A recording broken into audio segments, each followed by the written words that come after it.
ഷസാമിനെ പരിചയപ്പെട്ടത് സുബിനോളജി വഴിയാണ്. സുബിനോളജി പരിചയപ്പെടുന്നത് ഞാൻ ഒരു ഷോപ്പിൻ്റെ ഇന്നാഗ്രേഷന് ഞാൻ കാണാൻ വേണ്ടി സൈഡിൽ പോയി നിന്നത്.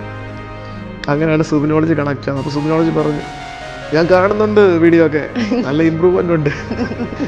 പുള്ളി ഷസാമിനെ പരിചയപ്പെടുത്തുന്നു. ഷസാം ഭയങ്കര ക്ലോസ് സർക്കിളാണ്, ആരും അടുപ്പിക്കാറില്ല. അങ്ങനെ ഇതിനിടയ്ക്ക് പരിചയപ്പെട്ടപ്പോൾ പുള്ളി പറഞ്ഞായിരുന്നു, ഷസാം ചോദിച്ചായിരുന്നു ഇതിനൊക്കെ അടുപ്പിക്കാൻ കൊള്ളാമോ? സുബിനോളജി പറഞ്ഞു ധൈര്യമായിട്ട് അടുപ്പിച്ചോ, നല്ല പയ്യനാ, നമ്മുടെ പയ്യനാ. അങ്ങനെ ആ ഒരു കമ്പനി സർക്കിൾ ഓക്കെ ആയി. അവിടുന്ന് ഇവിടെ വരെ ജേണിയിൽ ഇപ്പം ഞങ്ങൾ എല്ലാ വീക്കിലും മീറ്റ് ചെയ്യും. ഞങ്ങൾ ടീം മീറ്റ് ചെയ്യും. ഞങ്ങളുടെ ടീമിൽ മീറ്റ് ചെയ്യുന്ന എല്ലാ കോമഡി താരവും അൽ ഷസാം എന്ന് പറഞ്ഞ ചാനലുണ്ട്, അതിനകത്ത് ഇടാറുണ്ട്.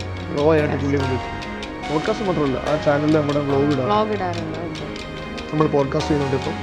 അപ്പോൾ ആൾക്കാർക്ക് നമ്മുടെ ഒരു കോമ്പ് ഇഷ്ടമാണ്, രസമാണ്, നല്ല കമ്പനി.